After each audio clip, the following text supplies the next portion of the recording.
My name is Jake Carpenter. This is the DS1 Death Star. Took me about 2 years to build. As far as piece count, price count, it's kind of unknown at this point. More to follow on that. So we're going to start here. So obviously this is like the holo projection room right here. This is the officer's cantina right here.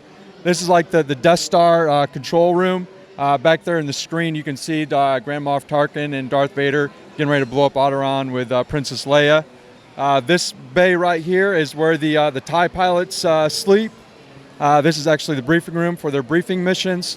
This is the TIE bay right here.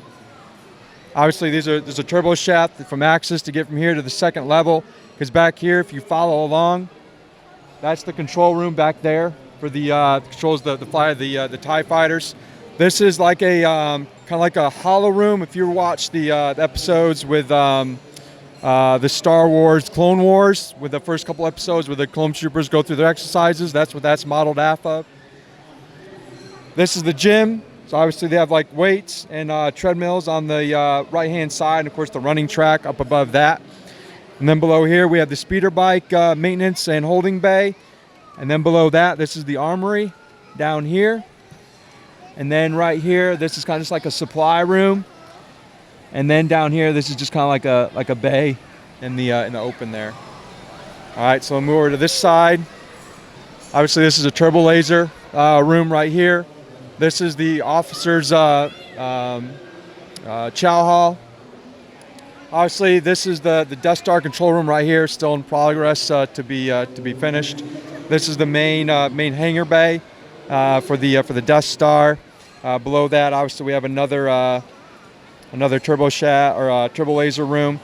This is the detention center. If you walk around here, so these little grates right here actually push in, and this one on the left-hand side, when you push it in, you push the minifigure down, it'll fall down through into the trash compactor like in the actual movie. This is the probe droid bay. This down here is the quarter, or is the mess hall or chow hall for the enlisted soldiers. This down here is just another storage room, and then of course this is a storage bay down here as well.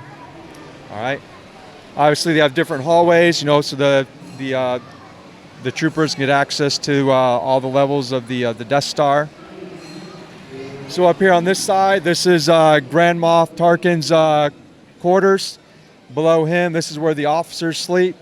Obviously, this is the bay where Princess Leia and Luke Skywalker swing across, and then this kind of simulates where Chewbacca and the Stormtrooper are waiting to go up the turbo shaft. And then below that, this is where Obi-Wan is with the tractor beam to disable it. And then below that, we have the enlisted quarters cantina. And then below that, we have like a droid maintenance room. All right, so we'll move over here to this section. All right, so this is the guns for the Death Star. This side right here is Stormtroopers quarters. These actually slide out. They're actually their beds that they can get in and sleep in. If you come over here to this side, these are actually their showers right here. This is kind of like their washing sinks, if you know what an industrial sink is. And then way in the back, they have latrines back there, where they... of course, below that, more turbo shafts for the station defense. Obviously, the turbo shafts get access to these two levels. And then below that, we have the medical bay, which kind of takes up both sides, so I'll take you over here shortly. So obviously here we have the Bacta tank bay, operating room, and then the doctor's office right there. Below that, was just like a storage room. Then obviously, the cantina, which I talked about shortly. All right, so up here, just kind of have like an annex bay. Obviously, more turbo shafts. This is Darth Vader's chamber. Obviously, this is the other side of the Stormtrooper bay, where the Stormtroopers sleep. And then below that, this is for the Scout Troopers. That's where they sleep at. And then below that, we have the second half of the medical bay. So obviously, here we have like the entry table where they come in and check in. And obviously, this is where they put like their patients once they're done with their surgery. Below that, I have another turbo shaft. and then another storage room below that, and then just like another annex bay down there where a turbo shaft is. So this turbo shaft right here actually runs the whole length of the Death Star. All right, and then over here, this is like the turbo shaft bay. So like say the one on the far side runs the whole length of the Death Star, and then the one closest to us runs from about right here all the way up to about right here, and then it stops. All right, and that's pretty much it. Yeah, that's incredible. So many details in there. That's amazing. So what was your design process on like that? Did you kind of just build from the bottom floor and up, or how did that work? Okay, so the biggest thing is I had to figure out like how big I want to build it, and I pretty much came up with the general consensus that I want to be pretty much by 40 inches by 40 inches. So what I did is I built a mock shell using, so if you use, I kind of use like these Technic beams and plates to kind of like make a rounded shape, you know, to make it more symmetrical. And so what I did is I built the frame just using the outside. Then once that was done, then I used the slope pieces, you know, the slope and then the inverted slope pieces to get close to that outside shell.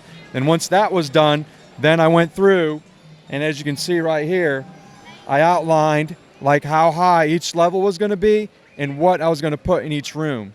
So I did that here, then I went back through,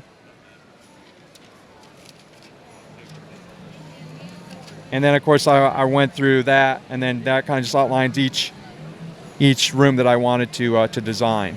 You had notes and sort of drawings and stuff here to help you out along the way. Yeah. But no, nothing in LDD or nothing like that. It was all pretty much freehand. A lot of rebuilding and building, you know, so which was quite challenging at times. What was your inspiration for this? Just a Star Wars fan, or just decided you wanted to go for a really big project? How did that work? So actually, where this came about, I'm actually active duty military, and I was actually in Afghanistan, and I had my wife send me like 2 UCS Death Stars that I was going to put together, and I never quite finished it, you know, when I was there. So when I got home, I was like, well, I want to do something big, so let's do it, you know, let's do the Death Star. So that was kind of like my inspiration from that. What I did is you know, this is my second BrickFair. You know, in 2013, I actually brought the Star Destroyer that had the minifigure display, so I built that. So I just kind of upgraded from that. Right. Well, that's really impressive. That's interesting what you said about, you know, being active duty military and kind of Lego building. Is that just to pass time, or how does that work for you? Sure. I mean, it's, you know, a lot of active duty members, you know, use Lego as kind of therapy, you know, just kind of unwind and stuff. Yeah. You know, especially, you know, serving, you know, tours, you know, overseas and stuff. So it's kind of something that's just kind of like a break, you know, just kind of step away, you know, from the military aspect.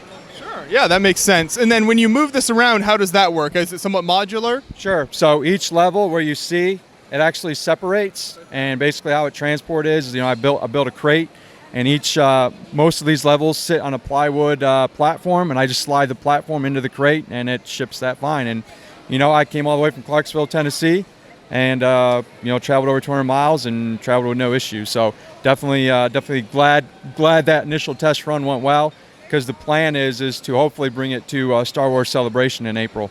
Okay, yeah. Well, that's awesome. Well, I thank you so much for telling me about this and taking me through the whole build. I think it turned out really great. Thank you.